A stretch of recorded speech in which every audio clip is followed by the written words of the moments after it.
Kanukit kitaan tayo kakabsat. Di say may story. Dagiti kamang ti pamilya tayo nga ay ayatan tayo no daduma. Isuda ti umuna. Kin imuna ang nakapasakit kanya tayo.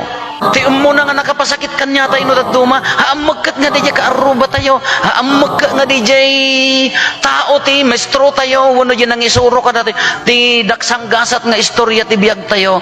Uray ko na tayo. Kayat tayo mangkinhaan. Whether we like it or not nga ko na tayo. Ti umuna nga makapasakit kanya tayo, DJ kamang ti pamilya tayo. Tas may isa nga ubing ko ma, nohaan nga maalwadan dananang kin ni tatang. Nohaan nga nasaya at ti, siyempre, no, adumot pakarikot ang dananang kin tatang.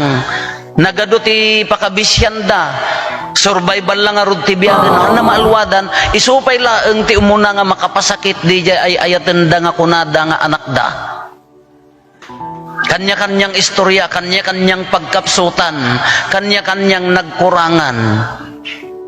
Kasla ni Apo Jesus, dagiti adalan na nga imbilang na pamilya na, isuda ti imuna nga nang pasakit, isuda ti imuna nga nang lipot keng kuana. Mano daduma, no hantay maalwadan, isugard nga sangka kuna tayo, da kayo nga naganak, alwadan nyo, taapaya, no daduma, isuda tayo ti umuna nga makadadael, ijay anak tayo. No spoil them launay mat, madimat. No sobra nga istrikto, madimat. Lanse, iso nga rod dayjay. No sobra di ayat mo, no sobra di anos mo, agabuso mat.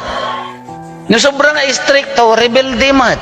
Pamilya pala daytoy niya. Kuno kitaan tayo dayti panakalipot ni Apo Jesus, di say may story, isumot laeng kanya tayo.